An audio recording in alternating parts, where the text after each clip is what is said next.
Oke, mari kita pergi kepada subjek terakhir untuk pada modul kali ini, strategi penginjilan. Seperti biasa, kita akan lihat objektif di dalam subjek ini, dan saya telah klasifikasikan 4 objektif di dalam subjek ini. Yang pertama adalah untuk mengetahui apakah itu penginjilan, yaitu apakah definisi yang Alkitab berikan tentang penginjilan. Oke, apa penginjilan sebenarnya kalau ikut Alkitab?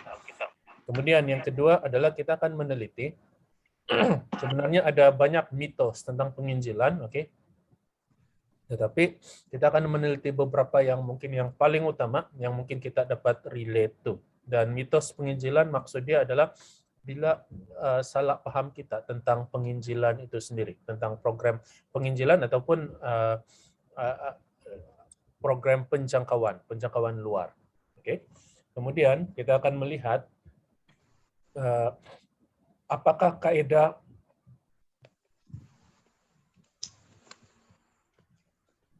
Kemudian kita akan melihat dalam objektif keempat, apakah kaidah penginjilan yang Alkitab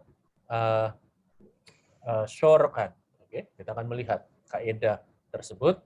Dan yang terakhir adalah apa yang harus kita lakukan untuk terlibat di dalam penginjilan. Apa persediaan yang harus kita lakukan. By the way, kita punya masa sepatutnya kita sudah habis sepatutnya, tapi kita ada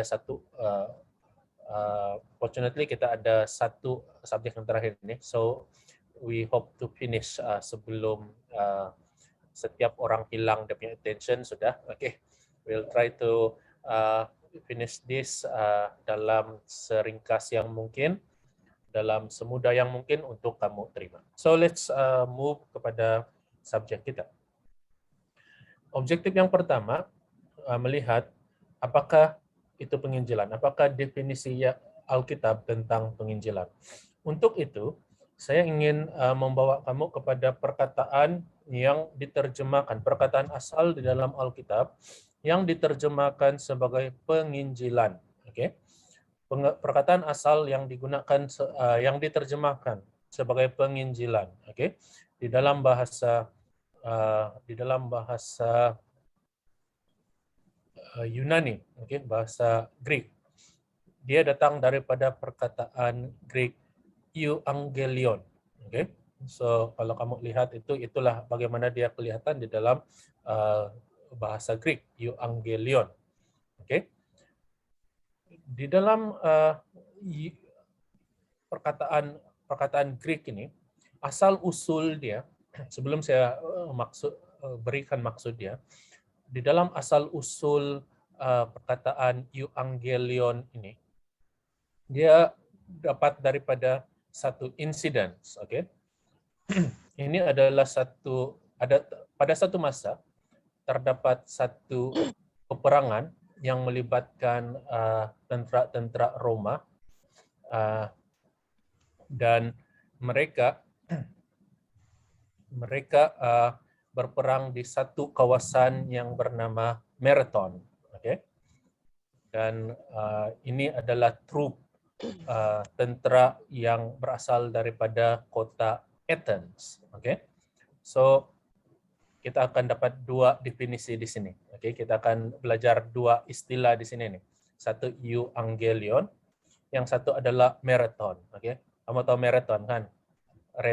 Larian marathon itu.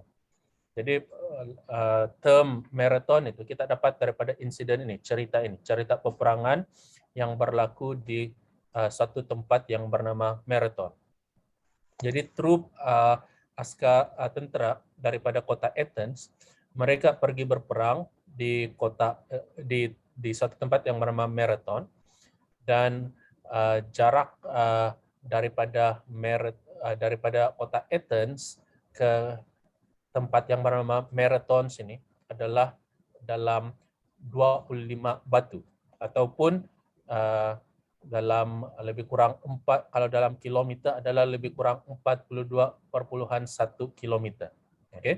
So ini adalah asal usul perkataan yang kita ambil sekarang, maraton itu. Oke, maraton adalah satu larian pada hari ini yang mana jarak dia adalah dalam 42,1 km. Oke. Mungkin yang paling cepat habiskan itu mungkin dalam 5 jam, kurang hampir 5 jam biasanya habiskan larian maraton itu. Dan selalunya cut off time untuk maraton adalah dalam 7 jam. Oke. Jadi kalau dalam larian maraton pada hari ini sekiranya kamu ambil bahagian dan kamu tidak dapat habiskan, maksudnya sampai ke garisan penamat sebelum 7 jam itu berakhir, maksudnya kamu akan dikira tidak dapat habiskan larian maraton tersebut. Oke. Jadi perkataan istilah maraton yang kita ada pada hari ini datang daripada insiden ini. So, kembali kepada cerita ini. Peperangan yang melibatkan trup daripada Athens di satu tempat yang bernama Marathon. Jadi bila mereka sudah tiba di sana, peperangan berlaku, sudah mulai, dan di akhir peperangan itu, akhirnya trup tentara daripada Athens itu telah memenangi peperangan itu. Dan mereka perlu sampaikan berita itu dengan cepat ke kota Athens, bahwa mereka sudah menang di dalam pertempuran itu. Jadi ada seorang askar, ada seorang tentara yang bernama Pidipides, oke? Seorang tentara yang bernama Pidipides telah diutus sebagai utusan daripada Marathon untuk balik ke kota Athens dan beritahu semua orang-orang di Athens bahwa mereka telah menang di dalam pertempuran di Marathon itu. Jadi Pidipides yang telah diamanahkan untuk membawa berita tersebut, dia berlari daripada Marathon tanpa henti, sehingga dia tidak berhenti, langsung tidak henti. Dengan semangat yang sangat tinggi, dia bawa berita bahwa mereka telah menang di dalam pertempuran itu. Jadi daripada Marathon, dia lari tanpa henti, tidak pasti dia berlari dengan sangat laju atau bagaimana, tidak ada catatan yang lanjut diberikan. Tetapi bila dia tiba di kota Athens, tidak juga diberitahu berapa lama dia tiba di kota Athens, tetapi bila dia tiba di kota Athens, dia hanya ada satu berita, dan orang-orang di kota Athens mengenali dia sebahagian daripada troops yang telah meninggalkan kota Athens dan berperang di Marathon. Dan bila dia balik, dia hanya sebut satu perkataan sahaja. Dan perkataan itu menurut cerita tersebut, menyebabkan seluruh penduduk Athens bersorak. Dia masuk ke kota Athens selepas berlari lebih kurang 25 batu itu tanpa henti. Dan setibanya dia di kota Athens, dia katakan satu perkataan, dia jeritkan satu perkataan ini. Dia katakan, "You Angelion," dia katakan. "You Angelion," dia katakan. Itulah perkataan yang dia gunakan. Dan maksudnya, maksud literal "You Angelion" ini adalah good news, dia katakan. Good news. Tetapi seperti saya katakan tadi, dia hanya sebutkan satu perkataan saja. Lepas dia jeritkan "You Angelion", selepas itu dia rebah dan dia tidak bangun-bangun lagi. Dia mati selepas katakan "You Angelion". Karena excitement dia ingin memberitahu berita baik, Dia tidak tahu kenapa berita baik itu, tetapi berita baik itu orang penduduk Athens tahu, sebab mereka tahu bahwa dia adalah sebahagian daripada troops yang pergi berperang di Marathon. Dan bila dia balik, dia katakan, dia jeritkan "You Angelion", semua penduduk Athens tahu bahwa mereka telah menang di dalam peperangan di Marathon. Jadi bila Pidipides katakan "You Angelion", maksud dia, literal dia adalah kabar baik, berita baik. Jadi ini adalah permulaan kepada perkataan "You Angelion" ini. Jadi "You Angelion" di dalam bentuk kata nama, ia bermaksud, maksud literal dia adalah kabar baik, berita baik. Dan di dalam firman Tuhan, di dalam Alkitab, terutamanya di dalam Perjanjian Baru, Injil ataupun firman Tuhan itu adalah good news. Jadi Injil itu adalah good news. Itu sebab kenapa Injil di dalam kata nama euangelion selalu diterjemahkan sebagai Injil. Oke. Jadi Injil di dalam bahasa Yunani adalah euangelion, which literally means budi. Oke. Dan itulah maksud itu Injil sebenarnya. Oke. Injil itu adalah berita baik bahwa juru selamat manusia itu yang telah dijanjikan sejak daripada penciptaan itu telah datang, oke, dan telah menjelma jadi manusia dan tinggal bersama manusia, lalu mati menebus dosa manusia, bangkit untuk menjadi suatu bukti bahwa manusia diselamatkan daripada dosa-dosa mereka. Wasn't that a good news, kan? Itulah itu euangelion. Dan itu adalah bila ia diterjemahkan di dalam bentuk kata nama, oke? Injil ataupun kabar baik. Tetapi bila euangelion ini digunakan di dalam bentuk kata kerja, okay? Verb yang tadi itu noun, okay?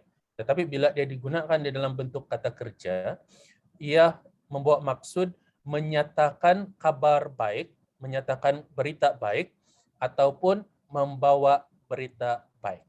Okay? So perkataan asal di dalam Alkitab yang diterjemahkan sebagai penginjilan, yaitu euangelion, secara literalnya bermaksud adalah membawa kabaran baik, membawa berita baik, membawa Injil itu sendiri. So bila kita menginjil, maksud dia adalah kita bawa itu berita baik, kita bawa itu Injil. Dan bila kita katakan melakukan penginjilan, maksud dia adalah kita melakukan pekerjaan untuk menyatakan ataupun membawa kabar baik tersebut. Jadi itu adalah maksud ataupun definisi Alkitab kepada perkataan penginjilan. Oke? Saya pikir mungkin ini tidak ditanya di dalam soalan kamu. Oke? So ini just pengetahuan dan untuk buka minda kita untuk lihat apa sebenarnya itu penginjilan menurut Alkitab. So let's move kepada objektif yang kedua. Untuk melihat bahwa sebenarnya ada banyak mitos penginjilan. Ini akan ditanya dalam soalan kamu, oke? Ada banyak mitos penginjilan. Oke? Dan bila kita katakan mitos, maksud mitos itu adalah salah pemahaman tentang penginjilan. Perkara yang kita salah mengerti tentang penginjilan. Oke, sebenarnya begini, tetapi kita mengerti begitu. Itu adalah mitos. Oke, saya katakan tadi ada banyak mitos tentang penginjilan. Tetapi for the sake of brevity, untuk kasih pendek ini, kita hanya akan sebut beberapa yang mungkin kita akan sangat relate dengan perkara-perkara seperti ini dengan program-program penginjilan di dalam gereja kita. Oke, so let's move kepada objektif yang kedua, mengetahui apa ini mitos-mitos dalam penginjilan. Jadi ini adalah satu daripada beberapa mitos yang ada, yang selalu orang pikirkan. Oke, perhatikan ini. Ramai orang pikirkan bahwa bila dia terlibat dengan penginjilan, pekerjaan penginjilan, maka adalah tanggung jawab dia untuk membuatkan orang lain sehingga seseorang itu ataupun orang lain itu bertaubat. Oke. Jadi kalau saya sudah berhubungan dengan dia, mesti dia bertobat.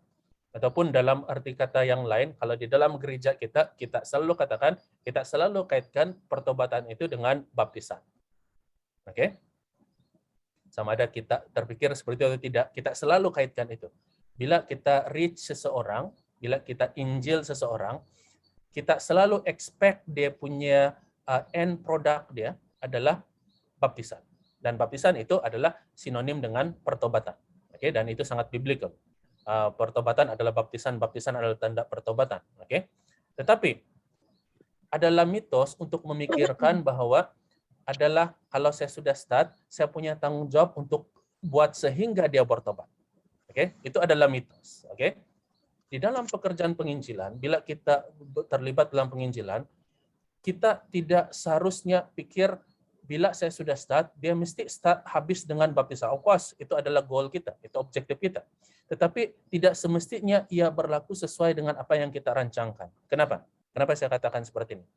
Sebab pekerjaan penginjilan adalah pekerjaan yang mana kita libatkan diri kita. Tetapi pekerjaan pertobatan yang menyebabkan, melahirkan pertobatan, melahirkan penyesalan di dalam minda seseorang, pikiran seseorang yang kita telah jangkau itu. That is not our business. I mean, that is not our job. Okay? Itu bukan tugas kita. Okay?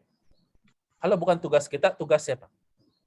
Siapa punya tugas yang menyebabkan timbulnya penyesalan, kemudian ada pertobatan, kemudian leads to baptism? Itu semua tugas siapa? Itu yang kita perlu tanya, oke? Karena ramai orang tidak mau melibatkan diri sebab dia katakan seperti ini. Saya sudah reach out kepada orang, saya sudah buat ini, buat itu, tapi macam buang masa saja. Sebab tidak juga dia bertobat, tidak juga dia kena baptis. Oleh sebab itu saya tidak mau terlibat penginjilan. Saya buang masa, dia katakan. So this is one of the mitos yang ada di dalam penginjilan. Sebab kita pikir kita harus terlibat sehingga orang itu bertobat. Oke? Thank you Sister Emily. You got it right there. Oke? Pekerjaan pertobatan itu adalah satu pekerjaan yang bukan pekerjaan kita. Itu adalah pekerjaan Roh Tuhan. Oke? Sama seperti apa yang Ibrani 3 ayat 7 dan 8 katakan. Oleh itu, seperti kata Roh Allah, jika pada hari ini kamu mendengar suara Allah, janganlah berkeras kepalamu seperti nenek moyang kamu yang memberontak terhadap Allah. Oke? So, pekerjaan pertobatan itu bukan pekerjaan kita, bukan kita punya bahagian kita. Bahagian kita adalah terlibat di dalam beritahu itu berita baik kepada orang lain. The rest is Tuhan punya kerja. Roh Tuhan punya kerja. Oke? So jangan kita jadikan alasan kita tidak mau terlibat dengan penginjilan karena semua yang saya pernah into contact with tidak pernah dibaptiskan ataupun sangat sedikit dibaptiskan. Maka biarlah orang lain yang buat, biarlah itu evangelis yang buat, sebab kalau dia yang datang banyak baptism. Kan? Tetapi sebenarnya bila evangelis datang, ataupun pastor daripada lain datang buat kumpulan umum, kemudian ada baptisan, banyak kali itu adalah karena pekerjaan penginjilan yang telah dilakukan oleh orang-orang yang sebelumnya. Tapi banyak kali orang lain yang dapat, tidak juga kelihatan seperti kadang-kala, tetapi banyak kali report itu dibawa oleh orang lain. So kadang-kala orang yang terlibat dari awal dalam reaching out kepada seseorang itu doesn't get his or her name mentioned di dalam itu cerita ataupun dalam kredit tersebut. So kita ingat ini, oke? So selalu pekerjaan kita bukan harus berakhir dengan baptisan, oke?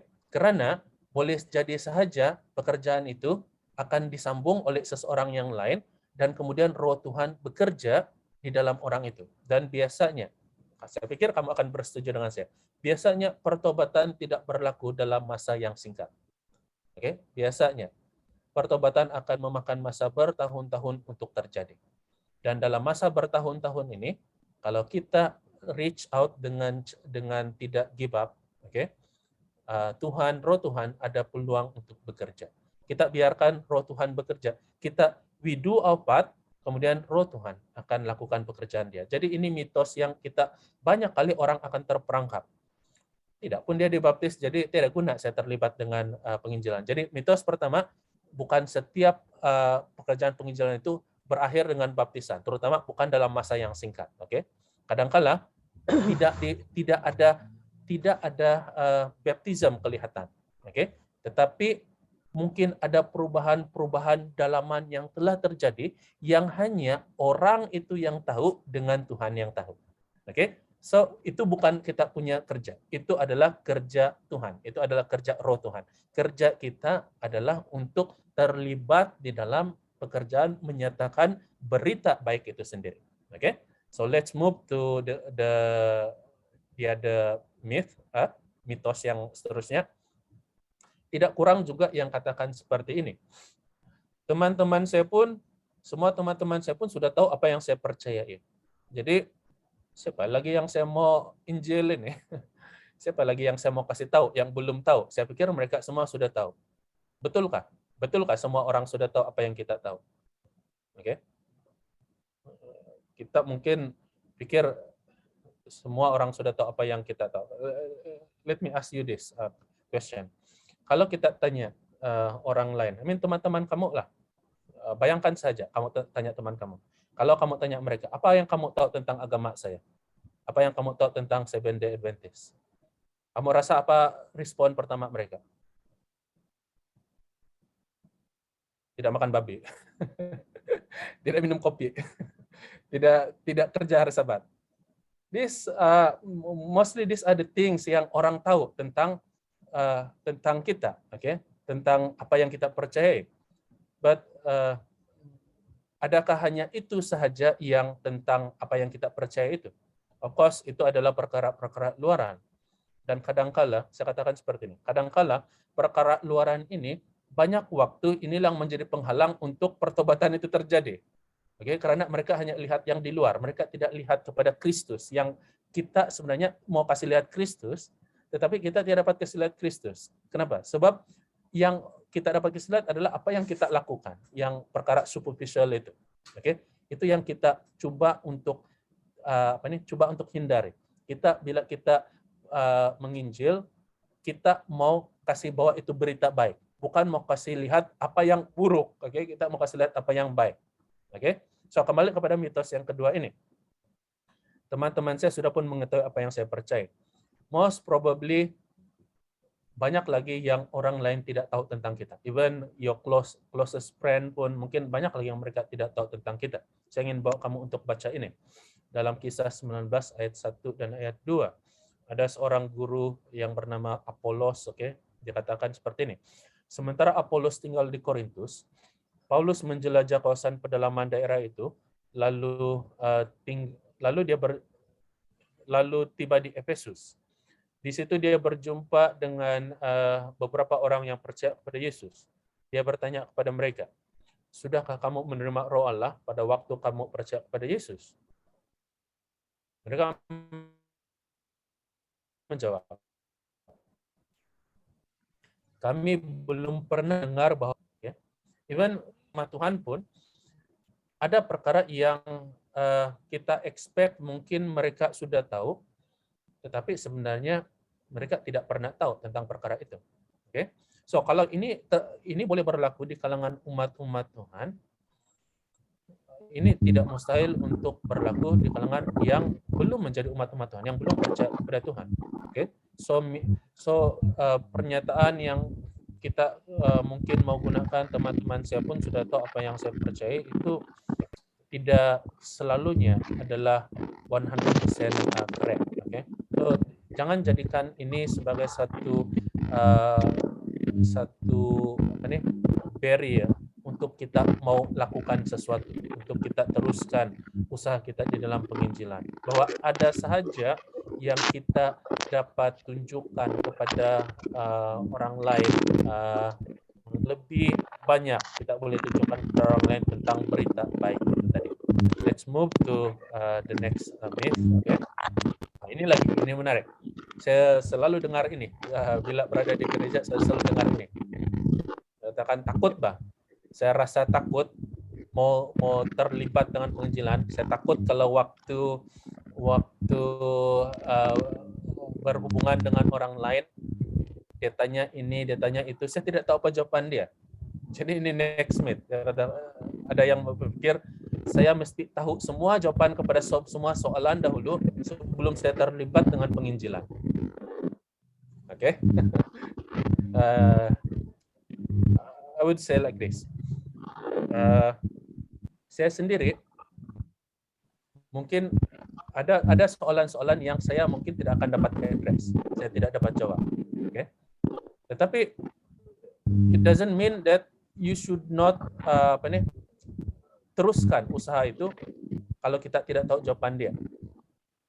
Kalau kita mau tunggu sampai kita tahu semua, barulah kita mau terlibat. Then the question is, bila kita akan tahu semua? Even orang-orang yang belajar teologi, belajar tentang perkara itu, perkara ini, ada masa mereka tidak akan dapat beri jawaban yang terbaik, ada masa mereka tidak dapat respon dengan cara yang terbaik kepada soalan-soalan tersebut. Does it mean kita berhenti lakukan apa yang kita lakukan? Okay. Jadi saya mengerti di antara di kalangan anggota-anggota gereja kita memang sesuatu yang berat untuk menjawab perkara-perkara yang mungkin memang kita tidak tahu jawaban dia. Tetapi saya pikir saya banyak kali beri nasihat seperti ini. If you ever encounter waktu di mana kamu relate dengan orang lain dan bila kamu tidak dapat jawab soalan mereka, berikan jawaban yang simple. Saya tidak dapat jawab soalan kamu pada waktu ini. Saya tidak tahu apa jawabannya pada waktu ini. Tetapi saya akan rujuk kepada seseorang yang saya pikir tahu jawaban ini. Dan let me get back to you bila saya sudah tahu jawabannya. Oke? So, ini adalah cara yang terbaik bagaimana kita boleh jawab soalan bila kita tidak tahu jawaban dia. Tidak dapat menjawab persoalan seseorang yang kita relate to pada waktu tersebut doesn't mean kita berada di dalam agama yang salah. Okay? It only means that kita tidak tahu semua perkara, which is betul bagi kebanyakan orang dan kebanyakan situasi. Okay? Bukan semua perkara kita tahu dia punya jawaban, how to answer, to address everything. Okay? So kita tidak harus tersekat kita punya penglibatan di dalam penginjilan hanya karena kita mau tunggu kita tahu semua, okay? Because I believe that will never happen, okay? Kalau kita mau tunggu waktu itu terjadi. Itu sebabnya kita sudah baca ayat ini di dalam subjek yang sebelum ini. 2 Timotius 2 ayat 15 memberikan kita nasihat ini. Usahakanlah supaya engkau layak di hadapan Allah sebagai seorang pekerja yang tidak usah malu, yang berterus terang memberitakan perkataan kebenaran itu. So, kalau tidak tahu, terus terang. Kita tidak tahu. Okay? Kita akan cari tahu pada waktu yang lain. Tetapi kita juga, ingat yang dalam subjek yang sebelumnya saya katakan, kita juga berusaha untuk mempelajari sesuatu itu bukan hanya pada surface level, bukan hanya secara superficial saja, tetapi we want to dig a little bit deeper supaya itu bukan hanya berguna untuk kita, tetapi berguna bila kita relate dengan orang lain, especially bila kita involved di dalam pekerjaan outreach, di dalam pekerjaan penginjilan. Oke, so let's move. Nah, ini satu lagi. Ada beberapa perkara yang mungkin akan boleh dikaitkan dengan statement ataupun myth ini. Ada yang berpikiran seperti ini. Saya tidak dapat menginjil Bani di sini. Sebab, dia katakan sebab ya, untuk saya jadi seorang penginjil, saya harus jadi seorang missionary terlebih dahulu. Dan missionary itu dihantar ke tempat yang lain untuk menginjil. Jadi kalau di tempat saya tidak boleh dikatakan menginjil. Ada beberapa perkara yang perlu kita perbetulkan di dalam mitos ini. Oke? Pertama adalah saya mau bawa kamu baca ini, Matius 28 ayat 19. Ayat yang selalu kita guna untuk approve kita punya commission untuk menginjil, untuk buat pekerjaan outreach. Oke, banyak kali ini digunakan. Dalam bahasa Inggris sangat jelas dikatakan go ye therefore, dikatakan perkataan go itu sangat powerful di sana, but I will explain in a moment. Di dalam bahasa dia sebut seperti ini. Karena itu pergilah, jadikanlah semua bangsa muridku dan baptislah mereka di dalam nama Bapa, Anak dan Roh Kudus. Jadi ini adalah commission yang selalu orang-orang Kristen guna untuk validate mereka punya pekerjaan missionary mereka. Okay? Mereka perlu pergi. Dan mereka banyak kali guna juga contoh biblikal yang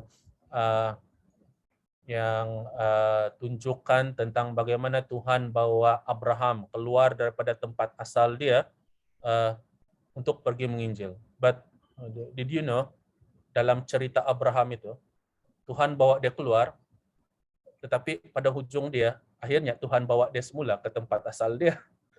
Ada beberapa encounter yang dia akan kembali ke tempat asal dia. Okay? So, kita harus berhenti berpikir untuk menginjil, untuk menjadi missionary, kita harus tinggalkan tempat kita dan tidak kembali lagi. That is not biblically correct. Okay? Bila kita menginjil, kita of course we step out from our original environment untuk experience Tuhan. Okay, but then God will bring us back to our pole or our initial pole supaya kita boleh influence orang-orang yang dalam pole kita juga, bukan hanya orang-orang lain yang di luar kita punya pole kita, di dalam kita punya lingkungan kita. Okay, so coming back to this teks, okay? Matius 28 ayat 19 dan 20. Kalau kamu ingat, saya katakan tadi dalam bagaimana mempelajari Alkitab, saya ada sebut tentang bagaimana dalam eksegesis salah satu yang kita perhatikan adalah tata bahasa. Okay? Tata bahasa, bagaimana sesuatu ayat itu dituliskan di dalam bahasa asal dia. Okay? Supaya kita tahu apa konteks sebenar dia dan bagaimana ayat itu sebenarnya bunyi kalau di dalam bahasa asal dia. Oke, di dalam bahasa asal dia, di dalam bahasa Yunani, ada beberapa jenis ayat. Ini sama seperti kalau dalam bahasa Inggris ada dia panggil past tense, present tense, future tense. Di dalam bahasa Yunani juga ada jenis-jenis ayat seperti itu. Tetapi ada tambahan jenis-jenis ayat yang mana menunjukkan power itu ayat itu. Itu yang tidak ada di dalam bahasa Inggris. Yang ada tadi, kalau kamu sudah lalui itu subjek communication tadi, yang ada adalah itu tone suara di dalam bahasa Inggris. Tone suara itu, bagaimana dia disebutkan, itu akan membawa maksud yang berlainan. Tetapi di dalam bahasa Yunani, dia ada jenis tense yang mana menunjukkan bahwa bila jenis tense itu digunakan di sana, ia menunjukkan bahwa ia adalah suatu perintah, suatu perintah, sesuatu yang harus dilakukan, and guess what? Di dalam Matius 28 ayat 19 ini, mana satu perkataan yang menggunakan jenis ayat perintah di sini, guess what? Ayat perkataan itu bukan pergi, bukan pergi. Tetapi ayat yang mana di dalam bahasa asal dia, ayat teks ini, yang menunjukkan suatu perintah, bukan pergi, tetapi perkataan jadikanlah. Inilah di dalam bahasa asal dia. Inilah, bila kita mengerti di dalam bahasa asal dia, kita memberikan perbedaan yang sangat besar dalam pemahaman kita. Most of the time kita emphasize perkataan pergi di sini. Tetapi emphasis dia kalau mengikut bahasa asal dia bukan pergi, tetapi jadikanlah. Jadi kalau ini diterjemahkan dengan ikut itu penterjemahan dalam bahasa asal itu, dalam bahasa Inggris dia bukan go ye therefore. Terjemahan yang lebih baik bukan go ye therefore, tetapi sementara terjemahan yang lebih baik yang literal menunjukkan maksud tata bahasa ayat itu adalah as you are going, make disciple, dia katakan. As you are going, make disciple. So ini mengubah dynamic ini, commission ini secara keseluruhan. Dia punya fokus sekarang bukan lagi pergi, fokus dia adalah make disciple. As you are going, wherever you go, wherever your destination is, or will be, make disciple. So ini yang saya katakan tadi, bahwa pemahaman kita di dalam bahasa asal itu akan membantu kita paham beberapa ayat itu dengan cara yang baru, dengan cara yang berbeza daripada yang cara sebelumnya. Tetapi saya tidak katakan terjemahan go ye depo itu tidak baik. Saya tidak katakan ia bukan terjemahan yang baik. Untuk beberapa waktu lamanya kita mengerti itu dan kita dapat melakukan sesuatu dengan bergerak daripada initial state kita, daripada tidak melakukan sesuatu sehingga kita melakukan sesuatu.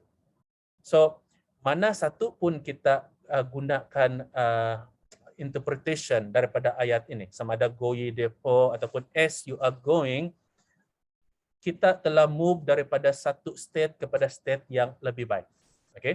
Cuma sahaja bila kita menekankan commission ini di dalam penginjilan, sekarang kita mengetahui bahwa Tuhan bukan hanya mau kita bergerak, Tuhan bukan hanya mau kita pergi dari satu tempat ke tempat yang lain, bergerak daripada keadaan initial kita, tidak lakukan apa-apa sehingga kita lakukan sesuatu, tetapi Tuhan mau kita menjadikan murid. Yang paling penting bukan pergi, tetapi yang paling penting adalah jadikan murid. Dan di dalam penginjilan, inilah yang paling penting. Oke? Menjadikan murid. Dimanapun kita berada, dalam keadaan apapun kita berada, yang paling penting adalah menjadikan murid. Okay? So, with that understanding, okay? With that understanding. Sekarang kita tidak boleh entertain ini pemikiran seperti ini. Saya harus jadi missionary dulu, hantar tempat lain dulu, baru saya boleh menginjil. So this is a myth, okay? Kita boleh menginjil di mana-mana. Kita boleh make disciple di mana-mana sahaja. That's why gereja kita, gereja sedunia kita juga telah move daripada dynamic pergi itu kepada apa yang kita kenal sekarang sebagai integrated evangelism lifestyle, di mana dalam apa keadaan sekalipun kita coba untuk integrate itu evangelism, penginjilan di dalam pekerjaan kita. Okay? So kita move daripada dynamic yang lalu kepada dynamic yang mungkin dapat membantu kita lebih banyak relate terhadap orang-orang yang lain. Okay? So dengan pemahaman ini, jangan lagi kita gunakan yang kita katakan saya jadi penginjil dahulu. Saya terlibat secara resmi, saya pekerja mission dulu. Saya adalah pekerja di bahagian mana-mana dahulu, baru saya mau terlibat dalam penginjilan.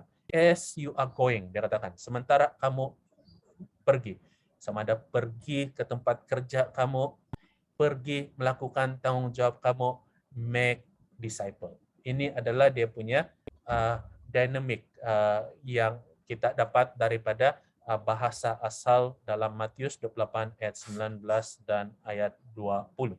So ini adalah beberapa mitos di dalam penginjilan yang kita saya katakan tadi banyak, okay? Banyak mitos lain ini.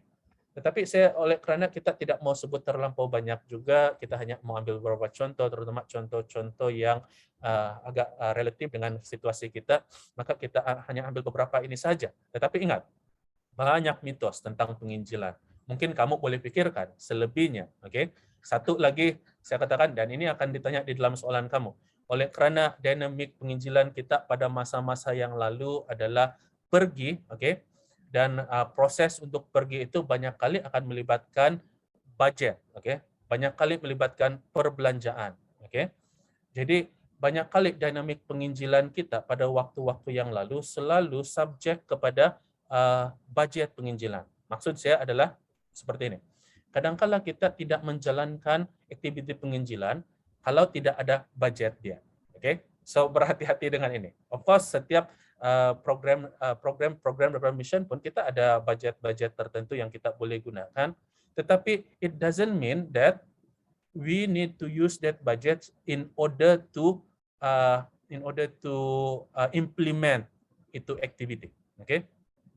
Banyak waktu kita dengan usaha kita, dengan sedikit yang kita ada, tidak mungkin budget yang sangat tinggi, kita boleh laksanakan sesuatu. So ingat ini, penginjilan pada waktu-waktu yang lalu kadangkala sangat fokus kepada budget penginjilan. Okay? Dan itu adalah juga sesuatu yang kita tidak macam mana saya mau katakan nih, I don't want to kelihatan tidak betul di sini. Kita tidak mau bergantung sepenuhnya sehingga kita tidak melakukan penginjilan bila itu budget tidak ada. This is what I want to say actually. Okay? Penginjilan itu harus tetap berlaku walaupun tidak ada budget dia. Bukan hanya karena budget maka kita melakukan penginjilan. Kita pikir berapa banyak budget yang Yesus ada waktu dia datang ke dunia? Dia tidak ada banyak budget. Okay? Dia lahir di dalam keluarga yang sederhana, okay? kemudian bila dia travel daripada satu tempat ke tempat yang lain, of course mode of travel pada waktu itu mungkin yang lebih up sedikit adalah dengan naik camel. Tapi jarang sekali kita lihat, kita membaca Yesus berada di dalam mode transportation seperti itu. Banyak waktu kita dengar dia berjalan daripada satu tempat ke tempat yang lain. Mungkin kamu ingat satu kali waktu Yesus naik keldai masuk ke kota Yerusalem, dialu-alukan sebagai raja. But the following week they were crucifying him. Okay, so maksud saya untuk katakan ini adalah sudah tentu ada saja perbelanjaan yang kita perlukan untuk penginjilan, sama ada besar atau sedikit, tetapi sekiranya penginjilan itu sangat bergantung kepada budget, maka motivasi bagi penginjilan kita itu saya katakan adalah tidak tepat. Okay? Tidak tepat. Kita harus dapat menjalankan penginjilan walaupun sudah tidak ada budget, pada masa tidak ada budget. Kalau kita hanya menjalankan penginjilan hanya karena ada budget, maka itu adalah sesuatu yang tidak tepat untuk dilakukan. Oke, so ini akan keluar di dalam tes kamu. Selalu ingat bahwa budget itu perlu, tetapi penginjilan tetap boleh dilakukan walaupun tanpa budget yang besar ataupun tanpa budget. Dalam keadaan-keadaan tertentu, without budget pun kita masih boleh lakukan itu. Okay? So let's move to objective number 3. Kita melihat satu kaedah yang dicadangkan, yang mana dikatakan kaedah ini adalah kaedah yang satu-satunya yang akan berjaya. Dan kaedah ini dipanggil sebagai kaedah Kristus. Bukan kaedah Petrus dan bukan ataupun kaedah Paulus, ya. Ingat, ini akan kena tanya di dalam soalan kamu. Di dalam Ministry of Healing, Ellen White katakan seperti ini. Hanya kaedah Kristus yang akan membuahkan kejayaan sejati di dalam penjangkauan, outreach ataupun penginjilan. Oke? Dan apa kaedah Kristus itu? Telah dinyatakan dengan jelas oleh Ellen White di sana. Juru selamat bergaul. The Savior mingles with the people, dengan mereka sebagai seorang yang menginginkan kebaikan mereka. The Savior mingles with those, with them, and desire their good. Okay, for their good. Okay, menginginkan kebaikan mereka. Maksud dia adalah bila dia bergaul dengan mereka, dia tidak ada agenda lain, supaya mereka daripada keadaan yang, kalau dalam keadaan yang tidak begitu memberangsangkan, naik kepada keadaan yang lebih memberangsangkan. Okay? Daripada keadaan yang tidak bermotivasi kepada keadaan yang bermotivasi. Daripada keadaan yang tidak bersemangat untuk hidup, bersemangat untuk teruskan hidup. Itu maksud dia bila dia katakan sebagai seorang yang menginginkan kebaikan mereka. Kemudian apa lagi yang Yesus lakukan selain dia mingles, okay? Dia menunjukkan simpati kepada mereka. So, kamu ada belajar ini tadi, apa beza simpati dan empati, kan? Dia menunjukkan simpati kepada mereka, kemudian dia melayani keperluan mereka, minister to their needs, dan memenangi keyakinan mereka, winning their confidence. Okay? Selepas dia lakukan itu semua, barulah Ellen White katakan, kemudian dia memanggil mereka, ikutlah aku. Okay? So Yesus tidak panggil sebelum dia lakukan beberapa perkara itu, bergaul, menginginkan kebaikan mereka, menunjukkan simpati, kemudian melayani keperluan mereka, dan memenangi keyakinan mereka. Okay? So many times bila kita tidak berjaya panggil seseorang, kita tidak berjaya bawa seseorang, okay? Mungkin kita termiss mana-mana satu di dalam kaedah Kristus ini, okay? Dan saya katakan seperti ini. Ada Christian organization yang mana mereka punya mission adalah untuk bergaul dengan orang lain dan minister dia need, okay? Tetapi ada hidden agenda dia, okay? Ada hidden agenda dia, supaya orang-orang yang mereka bantu itu akan merasa terhutang budi dengan orang yang membantu, sehingga mereka tidak boleh katakan tidak, okay? Dan terpaksa ikut, okay? Of course, this is a good strategy, okay? This is a good strategy.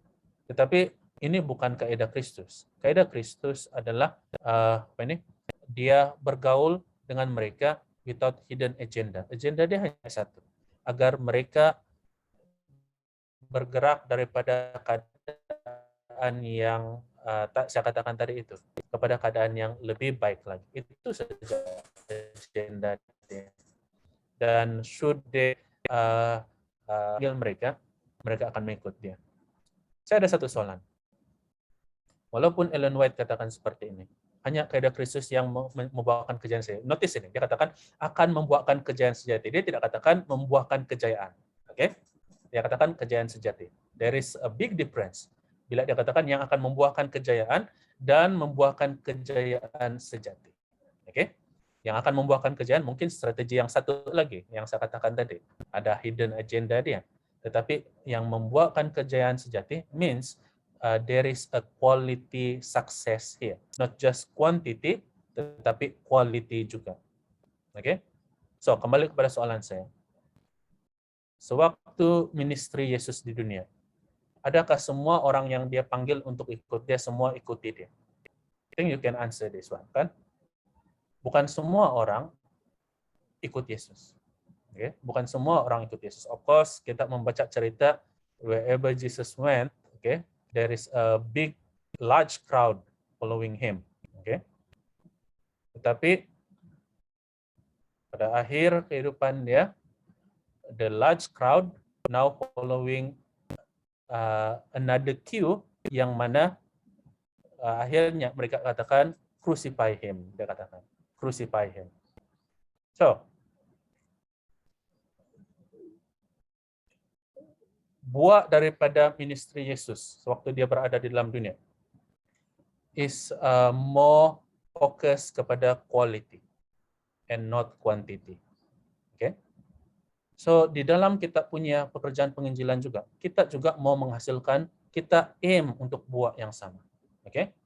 Kita tidak aim untuk kejayaan saja, quantity, tetapi kita juga aim untuk quality, membuahkan kejayaan sejati. Banyak kali bila kaidah Kristus ini dibacakan, banyak kali miss untuk emphasize ini membuahkan kejayaan sejati. Mereka hanya emphasize yang itu kaidah-kaidah itu saja. Okay? Mereka miss untuk emphasize itu kejayaan sejati di sana. So there is a big difference between membuahkan kejayaan dan kejayaan sejati. Dan bandingkan dengan perkara yang kita tahu ministry Yesus sementara dia berada di dalam dunia. Ada orang yang tidak mengikuti dia. Ada orang yang tidak dimenangi keyakinan mereka. Oke, of course ada sebab-sebab tertentu dia. Dan kita, orang yang menuruti Yesus adalah orang-orang yang mengikuti dia, setia pada dia, sehingga pada ujung dia. So, ini yang kita maukan. Ini yang kita maukan daripada pekerjaan penginjilan kita. Oke, dan mengetahui bahwa firman Tuhan memberitahu kita, banyak yang dipanggil, tetapi apa dia punya selepas itu? Hanya sedikit yang akan menyahut. Hanya sedikit yang akan terima itu panggilan. So, bila kita buat pekerjaan penginjilan, memahami sisi-sisi Alkitabiah tentang pekerjaan penginjilan ini, jangan pernah rasa upset bila mana pekerjaan penginjilan kita tidak membuahkan banyak hasil. Okay? Sebab Kristus pun melalui perkara yang sama. Dan itulah yang telah diberikan, yang telah diberitahukan di dalam firman Tuhan juga. Of course, ada waktu-waktu tertentu di mana buah dia sangat memberangsangkan. Hasil penginjilan sangat memberangsangkan. Tetapi overall, kita katakan lebih banyak yang menolak panggilan Tuhan daripada yang menerima panggilan Tuhan. Dan memang itu adalah kenyataan. Okay? Itu sebabnya kita juga belajar dalam firman Tuhan, ada yang dipanggil sebagai the remnant, umat-umat yang sisa. Yang selebihnya itu tidak terima panggilan Tuhan. So jangan risau bila kita terlibat di dalam pekerjaan penginjilan, hasil dia mungkin sedikit, hasil dia mungkin slow, okay? But itulah penginjilan, okay? Lebih banyak orang yang akan stay to the wrong path, okay? Then staying in the right path. Okay? Kamu selalu lihat itu grafik seperti itu. Okay?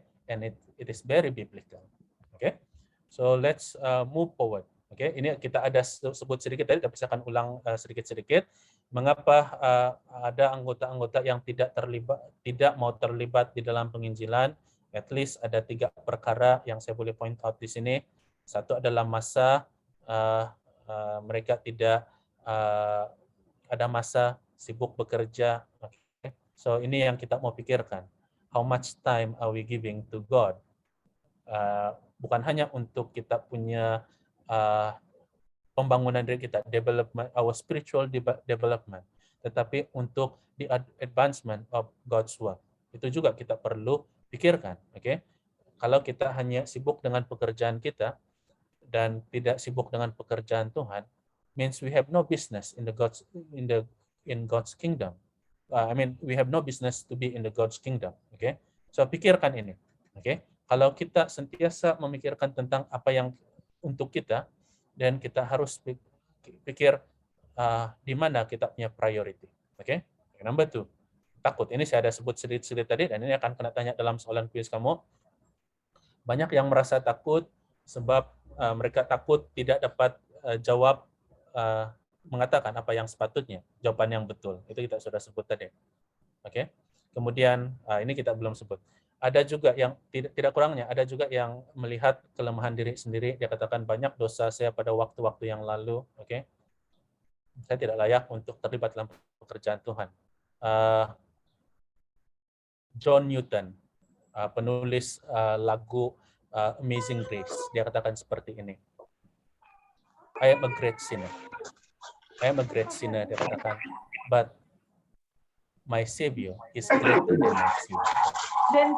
Saya adalah orang berdosa yang sangat banyak dosa saya, dikatakan. Tetapi dikatakan juru selamat saya lebih besar daripada dosa-dosa saya. So stop looking at ourselves, okay? Berhenti melihat kepada diri kita, tetapi melihat kepada Tuhan, okay? Karena kita tidak harus melakukan pekerjaan. Ini juga akan ditanya di dalam soalan tes kamu. Kita tidak harus bersandar kepada kita punya kekuatan sendiri. Di dalam pekerjaan penginjilan, kita tidak harus bersandar kepada kekuatan kita sendiri. Kita bersandar kepada kekuatan Tuhan. Let's move forward. Ellen White juga katakan seperti ini. Dalam Gospel Worker, dia katakan, pekerjaan Tuhan tidak akan selesai selagi para anggota gereja lelaki dan wanita tidak bekerja sama dan bersatu di dalam pelayanan mereka bersama dengan para pendeta dan pemimpin-pemimpin gereja setempat. Oke, Ellen White tidak katakan pekerjaan Tuhan tidak akan selesai selagi kita tidak guna budget penginjilan. Dia katakan, dia tidak katakan seperti itu. Oke, dia katakan pekerjaan Tuhan tidak akan selesai selagi semua orang, semua anggota gereja, semua orang-orang percaya turut serta di dalam pekerjaan penginjilan. Of course, bukan semua orang dapat melakukan di dalam kapasiti yang sama. Tetapi expectation dia adalah untuk terlibat. Bukan kuantiti berapa banyak yang kita boleh lakukan. Bukan kuantiti apa yang kita boleh lakukan. Tetapi adakah kita terlibat di dalam pekerjaan itu. Oke? Ini expectation dia. Bukan berapa banyak kita boleh lakukan, setinggi mana kita boleh lakukan, tetapi untuk terlibat di dalam pekerjaan tersebut. Okay, now we move to the final objective of this subject. Okay, Anda sudah termotivasi untuk mau terlibat dalam pekerjaan penginjilan. Persoalan dia, apa yang saya perlu lakukan sebelum terlibat? Apa persediaan-persediaan dia? Of course, dalam banyak perkara pun kita ada persediaan dia. Dan dalam penginjilan ini, it's actually very general apa yang kita boleh katakan dalam perkara ini, tetapi ada beberapa nasihat Alkitab yang kita boleh gunakan untuk dapat persiapkan diri kita agar kita setelah kita termotivasi untuk terlibat, untuk dapat menyiapkan diri kita di dalam program penginjilan ini. Saya hanya kasih point out 3 perkara di sini. Yang pertama adalah berdoa. Okay? Berdoa kita tidak pernah tinggalkan. Maksud bila saya point berdoa di sini, saya emphasize kita tidak berdoa seperti doa-doa yang bukan doa-doa yang biasa, tetapi kita berdoa seperti Kristus, katakan kita akan lihat nanti bagaimana dan alami secara pribadi. Dan ini yang saya katakan tadi, bersandar kepada kuasa Tuhan dan bukan dengan kekuatan sendiri. Kalau sekurang-kurangnya kita dapat persiapkan diri kita dalam 3 perkara ini, saya pikir kita siap untuk terlibat di dalam pekerjaan penginjilan. Let's go one by one, apa nasihat Ellen White dan Alkitab tentang perkara ini. Perhatikan apa yang Ellen White katakan tentang kebiasaan berdoa Kristus. Oke? Dia katakan seperti ini. Yesus sering didapati berdoa. Oke? Dia tidak katakan Yesus berdoa 24 jam sehari. That is beyond our capability. Oke? Yesus sering didapati berdoa. Oke, banyak orang selalu bertanya dalam mana-mana seminar berdoa. Di beberapa hari yang lalu pun kami ada Bible Conference secara online, dan salah satu yang disebutkan adalah tanyakan. Banyak kali pertanyaan seperti ini ditanyakan. Berapa jam sehari yang kita harus mau spend masa untuk berdoa? Oke, I think it's very subjective kepada seseorang. Oke, sebab berdoa itu it's not something yang kita perlihatkan kepada orang lain. Oke, satu, ia bukan sesuatu yang of course ada doa umum. Personal prayer biasanya tidak kelihatan. Oke, of course kadang-kala ada orang point out Daniel's prayer. Oke, 3 kali sehari. Oke, sebenarnya 3 kali sehari itu is very minimal. It's very minimal actually. Oke, 3 kali sehari itu. But that's actually a public prayer. Oke, seperti mana saudara-saudara kita agama yang terbesar di negara kita, mereka ada waktu-waktu berdoa, dan this is actually cousin punya culture ini. Hebrew and Arab punya culture is a cousin culture. Oke, kalau kita punya saudara-saudara yang beragama lebih besar di negara kita ini, mereka berdoa 5 waktu sehari. Kemudian bila mereka berdoa, mereka ada arah doa mereka dipanggil sebagai kiblat. Oke, culture Hebrew, culture orang-orang Ibrani juga ada culture yang sama. Itu sebabnya kenapa Daniel dalam public prayer dia perlu buka tingkap dia. Orang sultannya, kenapa bila dia tahu ada arahan untuk bunuh orang yang berdoa, selepas arahan itu keluar, kenapa dia masih buka dia punya tingkap? Kenapa tidak berdoa di tempat tersembunyi saja? Bukankah itu boleh dilakukan dan menyelamatkan nyawa dia? Tetapi hanya dengan buka tingkap itu, dia tahu arah itu. Oke, dia nampak di mana arah yang dia mau perlu berdoa. So ini adalah culture yang related, 2 culture ini related ini. So this is Daniel's prayer is actually a public prayer, not a personal prayer. Okay? Dan prayer yang kita sebutkan di sini, it's not itu public prayer, bukan sesuatu yang kita tunjukkan kepada orang lain. Di gereja kita itu adalah public prayer. Tetapi di luar yang public prayer ini, do we pray as much as we can, as much as we could? Okay? Banyak kali saya mendengar beberapa kita punya evangelis yang successful, dia katakan seperti ini. I spend many times praying, dia katakan, tetapi saya punya prayer, dia katakan, it's not a conventional prayer. While I was walking, okay, I pray, dia bilang. While I was with somebody else, I said my prayer, dia bilang. Okay? So, prayer sesuatu yang kadangkala adalah sukar untuk kita measure sebenarnya. Kerana prayer itu boleh berlaku pada bila-bila masa tanpa disedari. Okay? Saya banyak experience berdoa sewaktu saya driving. Okay? Dan kamu mungkin bertanya, bagaimana berdoa sewaktu driving? Kita punya kebiasaan berdoa adalah tutup mata. Okay? Macam mana mau tutup mata waktu driving? Okay? So there is something yang kita harus pikirkan. Personal prayer doesn't need to be macam conventional prayer yang kita tutup mata kita and then we have powerful punya bahasa untuk kita katakan kepada Tuhan.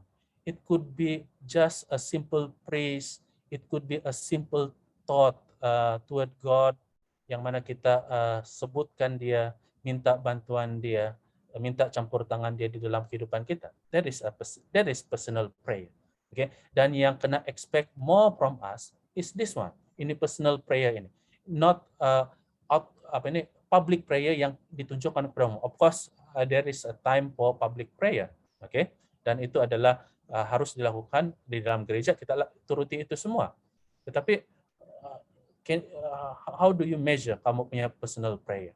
Di mana berapa quality personal prayer itu? Let's say apa yang Ellen White, kita terus baca apa yang Ellen White katakan ini. Yesus sering didapati berdoa, dan bila dia berdoa, notice ini, ia mengasingkan diri di bawah pohon-pohon yang rendang daunnya atau di gunung-gunung untuk menyampaikan permohonannya kepada Bapa. So this is the kind of prayer yang kita mau, okay? Not prayer yang ada method dia, kemudian ada masa dia, kemudian ada harus ikut formula ini, formula itu. Of course ada masa untuk prayer seperti itu, tetapi personal prayer seperti ini yang kita mau. So that's what I mean by berdoa seperti Kristus. Oke, kita mau start untuk melihat personal prayer kita. Adakah kita ada hubungan dengan Tuhan selain masa masa devotional kita, selain daripada masa ibadah kita, masa family worship kita? Adakah kita ada personal relationship kepada Tuhan di luar waktu-waktu yang kelihatan seperti public prayer ini tadi? Oke, so sementara kita persiapkan diri kita belajar untuk berdoa, ada quality doa, personal prayer seperti Kristus yang telah kita lihat tadi. Mari kita move kepada satu lagi apa yang Ellen White katakan, kita harus mengenal Kristus secara pribadi. Sesudah itu barulah kita dapat menyatakannya dengan benar kepada dunia. So ini deals with yang ini, belajar dan mengalami secara pribadi. Okay? So unless we knew someone, it is very difficult untuk mau perkenalkan orang itu kepada seorang yang lain. Itu sebabnya di dalam mana-mana events, kalau orang yang introduce seseorang itu should be someone who is close to that someone. Okay? Orang kalaulah kamu tidak close dengan orang itu, and then you were asked to introduce that person, kamu pun garuk kepala, apa yang kamu cakapnya, unless the biodata was supplied to you. Kan? Kalau tidak, then itu adalah sesuatu yang sangat sukar untuk dilakukan. So, knowing Christ, okay, personally, selepas itu baru kita dapat share Christ dengan benar, dia katakan kepada dunia. Let's move to the other one. Kita bukan bersandar dengan kuasa kita sendiri, bersandar dengan kuasa Tuhan. Kisah 1 ayat 8 katakan, tetapi kamu akan menerima kuasa kalau Roh Kudus turun ke atas kamu, dan kamu akan menjadi saksiku di Yerusalem dan di seluruh Yudea dan Samaria dan sampai ke ujung bumi.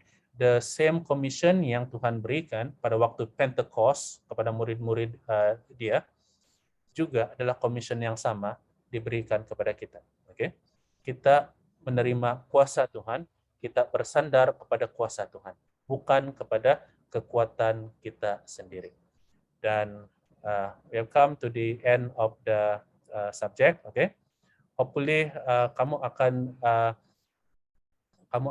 dapat banyak perkara daripada apa yang saya share, more than just to answer the question. Okay, so saya harap you are motivated untuk libatkan diri dalam pekerjaan penginjilan. Betapa walaupun kecil sumbangan kamu, okay, think of something, sesuatu yang kamu boleh lakukan on your part, with your capacity sekarang ini untuk lakukan sesuatu. Saya katakan pada waktu pandemik ini, kita ada lebih banyak kesempatan untuk evangelism sebenarnya. Because we are not doing conventional evangelism.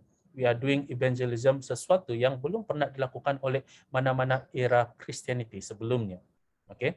Reaching someone without reaching them physically. Okay? Sesuatu yang belum pernah berlaku sebelumnya.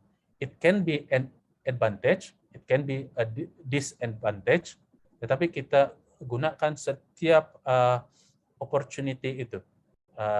Whatever opportunity yang were given to us, then we try untuk lakukan itu. Dan bila kita tidak dapat lakukan lagi, itulah yang terbaik, dan kita serahkan yang selebihnya kepada Tuhan. So with that, I conclude ini subjek yang ini. Hopefully you have gained something, and then it will help you bukan hanya untuk job test katakan tadi, tetapi untuk bantu kamu terlibat di dalam pekerjaan penginjilan di tempat kamu masing-masing. So God bless you. Oke, mari kita akhiri dulu ini recording. Oke.